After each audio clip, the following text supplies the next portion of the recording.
দুটো আলু, কয়েকটা উচ্ছে আর দুটো পেঁয়াজ নিয়ে আপনাদের মাঝে ফিরে এলাম। আশা করি সকলেই খুব ভালো আছেন। সিম্পলি উর্মিতে আপনাদের সকলকে স্বাগত রইল। তো প্রথমে এগুলো আমি কেটে নিয়ে এসেছি একদম আলু ভাজার মতো করে, লম্বা লম্বা করে। আর পেঁয়াজগুলো কুচিয়ে নিয়েছি, উচ্ছেগুলো আলুর মতোই কুচিয়ে নিয়েছি।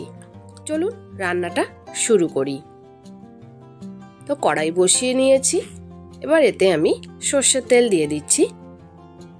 সর্ষের তেল গরম হলেই পেঁয়াজ কুচিগুলো দিয়ে দিয়েছি। এই রান্নাটা সর্ষের তেলেই ভালো হয়, এত ভালো খেতে হয়, না বানিয়ে খেলে বুঝতেই পারবেন না। তো এই যে পেঁয়াজটা একটু ভাজা ভাজা হলে তারপরে এতে দিয়ে দেব আমি কেটে রাখা উচ্ছেগুলো। এখানে অবশ্যই উচ্ছে ব্যবহার করলেই বেশি ভালো হবে। করলাও ব্যবহার করতে পারেন, কিন্তু আমার মনে হয় উচ্ছের সাথেই ভালো যায় আর কি।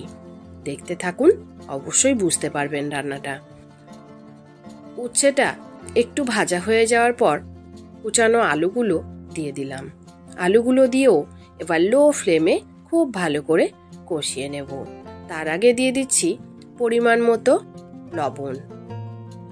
লবণ দিয়ে আবারও খুব ভালো করে এটা মিশিয়ে নেব।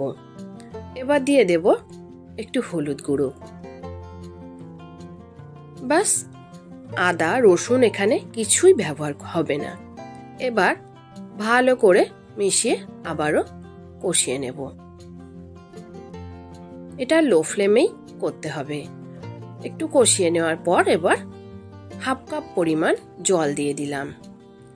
এবার জল দিয়ে এটা ঢাকনা বন্ধ করে হতে দেব। ততক্ষণে আসুন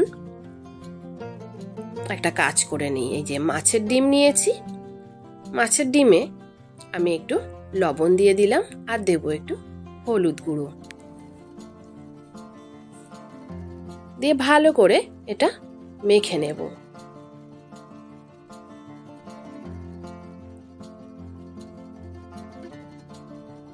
এই মাছের ডিম তাজা তাজাই হলেই ভালো হবে।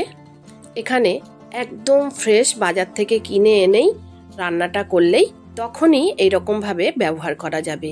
আর এই রান্নাটা এত ভালো লাগে, আমার বাবার তো ভীষণ পছন্দের এটি, ইভেন আমাদেরও। তো দেখুন এইগুলো এবার টুকরো টুকরো করে কেটে নিচ্ছি। এগুলো আলাদা করে না ভাজা না সিদ্ধ কিছুই করার প্রয়োজন নেই। এইভাবে একবার অবশ্যই বানিয়ে দেখতে পারেন। তো এইভাবে টুকরো টুকরো করে নিয়েছি। তো এভাবেই থাক। এবার ফিরে এলাম, যে ঢাকনা লাগিয়ে রেখেছিলাম। এবার দেখুন এতে এখনো একটু জল আছে, আর এটাকে কিন্তু আমার একদম পুরোপুরি সিদ্ধ করে নিতে হবে আলু এবং উচ্ছেটা। তারপরেই আমার ডিমটা ব্যবহার করতে হবে। এই জলটা একদম শুকিয়ে নিলাম, আর দেখুন কেমন সিদ্ধ হয়ে গেছে আর ঘাটা ঘাটা মতো হয়ে গেছে। এমনই দরকার, তবেই ঝোলটা বেশ গামাখা গামাখা হবে আর খেতে ভালো লাগবে। এবার 1 কাপ পরিমাণ জল আমি দিয়ে দিয়েছি। জলটা আমি এবার ফুটতে দেব। জল ফুটে গেছে।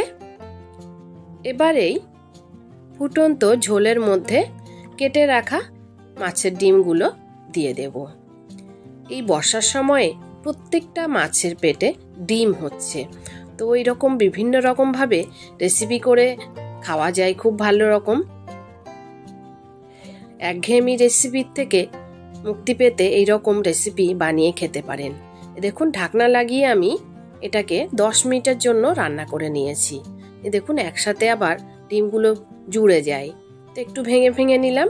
এবার লো ফ্লেমে রেখে একটু উল্টে দিলাম, দিয়ে ভালো করে এটা একটু লবণ টবণ দেখে নেব। লবণ ঠিক হওয়া মানেই এটা রেডি হয়ে গেছে। আর লাস্টে একটাই মশলা, এটা হচ্ছে গোলমরিচ গুঁড়ো। বাস রেডি। তো কেমন লাগলো আমার এই গরম ভাতে প্রথম পাতে খাওয়ার জন্য মাছের ডিম দিয়ে উচ্ছের রেসিপি? আশা করি আপনাদের ভালো লেগেছে। যদি ভালো লাগে অবশ্যই লাইক শেয়ার কমেন্ট করতে ভুলবেন না। আর যারা আমার চ্যানেলে নতুন আছেন প্লিজ চ্যানেলটি সাবস্ক্রাইব করে আমার পাশেই থেকে যেতে পারেন। আর পাশে থাকা বেল আইকনটি অবশ্যই প্রেস করে দেবেন, যাতে আমি ভিডিও ছাড়লে নোটিফিকেশন সবার আগে আপনার কাছে পৌঁছে যায়। আপনি আপনার সময় মতো দেখে নিতে পারেন। আর ফেসবুক থেকে দেখলে পেজটি অবশ্যই ফলো দিয়ে রাখবেন। আজ আসি, ধন্যবাদ।